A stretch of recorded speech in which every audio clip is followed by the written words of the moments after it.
You know, one of the weirdest things out there is always when you see something happening and then the media runs to defend it. Now, here we are, we have the Wired, which, why does this even exist in 2024 AD? Now, that's a good question. I will probably never have an answer for that, though I probably know it myself. But the title is something interesting: the small company at the center of Gamergate 2.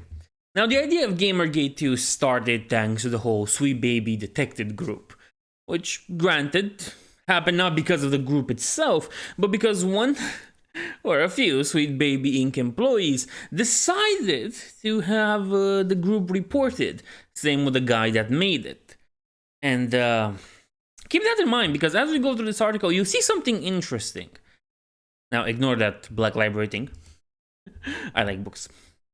The accusation began around the release of Spider-Man 2 last October. More came when Alan Wake 2 hit a week later. They were all over the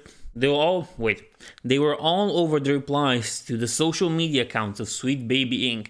Hateful comments, many of which hinged on the idea that the Montreal-based narrative development and consulting company was responsible for the wokeification of video games, recalls Kim Blair, the company's CEO. See how it mentions just the wokeification of things, but it doesn't get into the point where one of their employees started a harassment campaign against the group.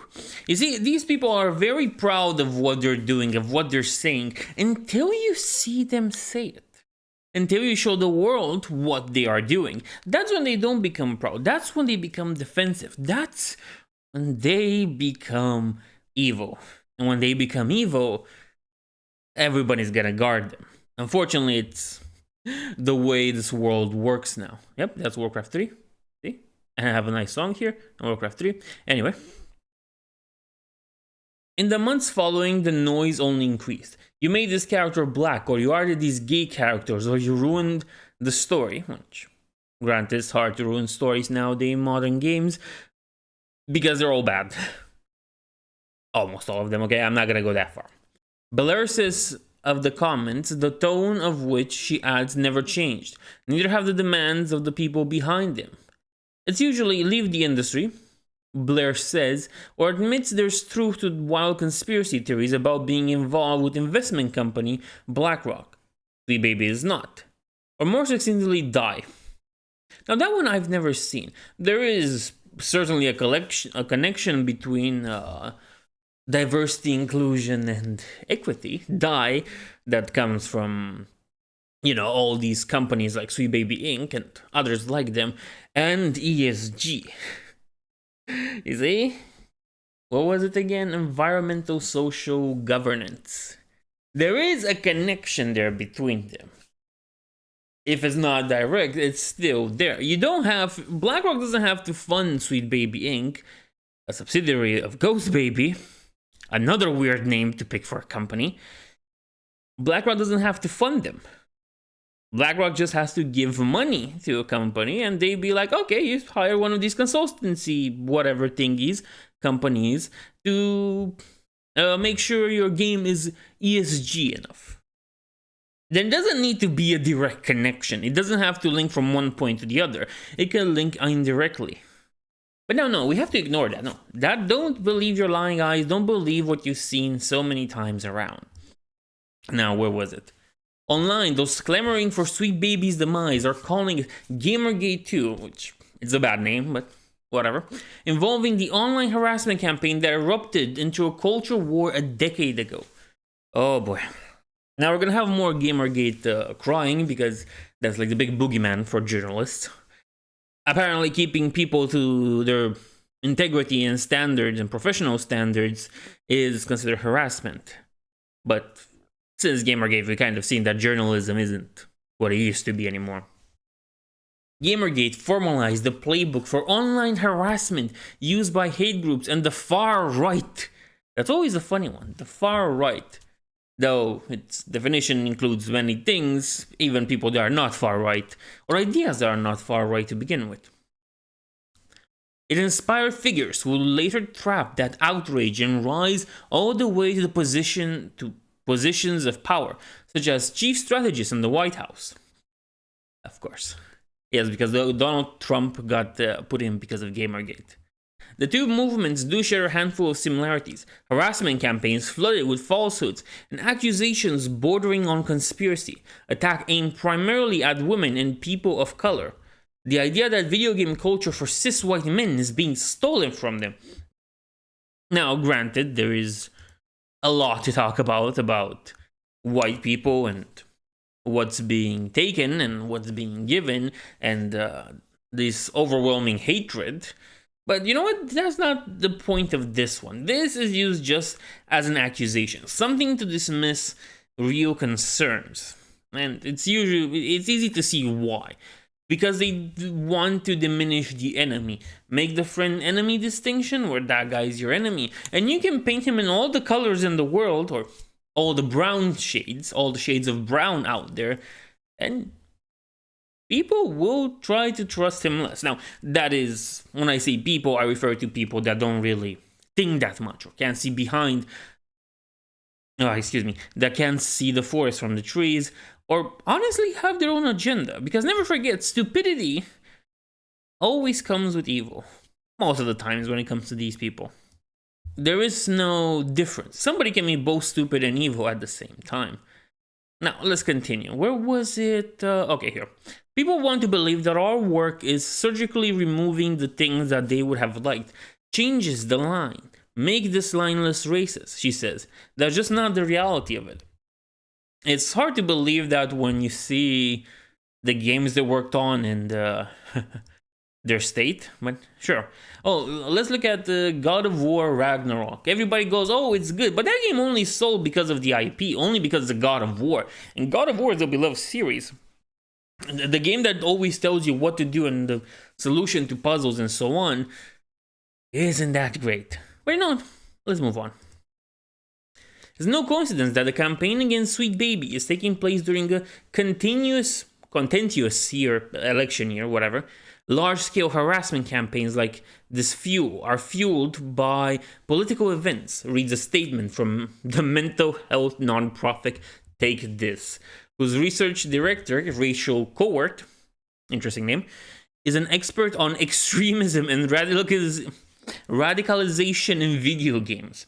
As political rhetoric heats up ahead of the US presidential election later this year, this kind of online activity is going to ramp up, and it's important to understand these phenomenons are interrelated. A little bit of a problem.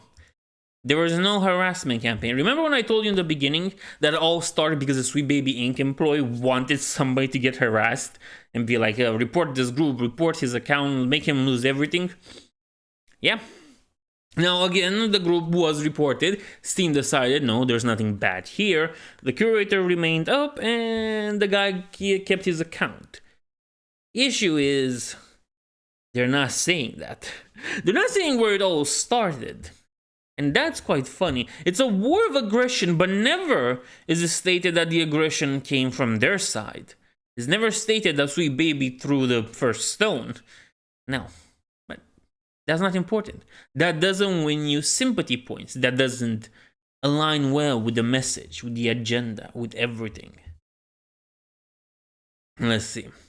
Oh yeah, and the whole election year thing, yeah, of course they're gonna use it. There was no doubt they were gonna talk about, oh, it's the election year and they're using this to promote Donald Trump again. It's a weak argument. It was always a weak argument, and it makes very little sense in the whole scheme of things. Because they're different issues.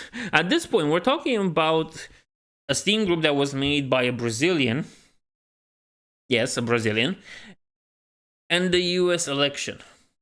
These things are not connected. Especially since the group didn't harass anybody, since the group only cataloged the games made by Sweet Baby Inc. Games that they have on their own website. Don't get me wrong. Yeah, the election thing is just there to make a mockery of things. Just to show you, oh, they're bad. They're just like Drumpf. Orange Man bad. Meh. Media Matter reports that platforms like YouTube and 4chan have already become rallying points for what users hope to turn into the second Gamergate. asking if their fellows are ready for the Second Great War. Second Great War. Yeah, no, thank you. The interesting part is that this whole Gamergate thing, 2.0, started not on 4chan, and because of that, it's not as edgy as the 4chan one, as the first one, and it will never be that edgy again. Not when everything's so well controlled and so tightly knit, so longhouse. It will never be, which I think is really sad. But what can you do? Let's see, where was I? Elon Musk, owner of X, I hate that name, and one of the richest men in the world, has retweeted a post claiming Gamergate 2 is underway. Oh boy, that's funny. While Libs of TikTok, a far-right account that regularly targets LGBTQ plus people, inspiring vicious harassment of individuals and bomb threats against schools and hospitals, is currently targeting a former Sweet Baby developer who has since gone on to another studio for speaking about creating a safe environment for a team of color. Now, here's something interesting. Libs of TikTok is the same thing as the curator group. When you show them what they do, that's when they don't like it. That's when they hate you. And that's when they try with all their power to destroy you. And it's funny. It's funny how these two things, while on separate issues, always get to the same point. Oh, of course, those accusations aren't really anything that matters. Blair co-founded Sweet Baby in 2018. It's a studio that companies reach out to for things like sensitivity readings, Worst thing ever, why would you have that? Or as essentially a writer's room for hire. That's even worse. That's even worse. You couldn't make a group of people that can write, and you decided to hire theirs. Boy, that's bad. They make suggestions, offer input, but they're not, as their detractors would have you believe, adding or removing characters or storylines in the void. Except the fact that they can do that. Adding input might just be that. The fact that they denied this doesn't really prove anything. Again, it's Wired, so it comes with its own bias. We know that. Control of the project Sweet Baby works on ultimately remains with the companies that pay for its services. I still have a director over me, or a writer, somebody else who's going to be able to make that decision, Blair says. Very few people have any kind of veto power, and certainly that does not rest in the hands of the hired hands. That was kind of a weird sentence. Although early efforts began on sites like notorious harassment hub Kiwi Farms, no, let's be honest, I know where this is going. Let's continue. Much of the misinformation about Sweet Baby has coalesced around Sweet Baby Indetected, a Steam curation group that bills itself a tracker for games involved with the company. The group, founded January 29, also includes a Discord server that has acted as a fulcrum for hateful comments, transphobia, homophobia, racism, and sexism. Of course, they have to put the whole thing there, they have to put the whole line there because it makes sense. Following a Kotaku report about Sweet Baby Indetected, members of the chat have relentlessly harassed the reporters of the story online. Here's that thing, because they don't mention it. But the Kotaku reporter decided to go in the Sweet Baby Indetected Discord and try to dox people. And of course, she realized something very important. Anons on the internet don't show their face. They don't have their real names in there. And she started asking questions. Why don't do that? Why you don't do that? And then just came up with the whole, it's racist, transphobic, and so on. But the only evidence of anything out there is just her, that Kotaku writer, just spurging and being like, why don't you show your face? Of course, the Vegeta, you want to know the bank information of the Vegeta character that insulted you. But that's dumb. But good for them for, being through Anons at the end of the day. According to one Sweet Baby writer, there was a significant uptick in harassment aimed at the company after the Steam group's creation, including sending harassing texts and DMs. Wired has agreed to withhold the writer's name for their safety. They're treating this like a holy war. They say it is taking on a cult-like vibe. And the story just goes on, but as it goes on, you will never see them really talk about what started it. And it's, as you can probably tell, it's the usual piece of, oh, woe is me, everything is bad, I did nothing wrong, I did nothing, I threw no stone, I fought not back, I did nothing. But that's not the truth of it, as we all know. This is the media for you. They're gonna run defense for this company, and it's funny because compared to to Gamergate 1, when journalists still had some support from people now are more skeptical of them. Granted, the whole pandemic kind of helped with that because we've seen how they act, we've seen what they support, and we've seen their agenda. And at the end of the day, now people trust the media less for good reason at this point, because why would you? When you know that they're trying to push their own things out there that make no sense, and they're running defense for something that didn't happen, why would you trust them? Nevertheless, if you made it here, I'm just gonna put in the shilling, like, comment, subscribe, share, rate, whatever, and I'll see you in the next one.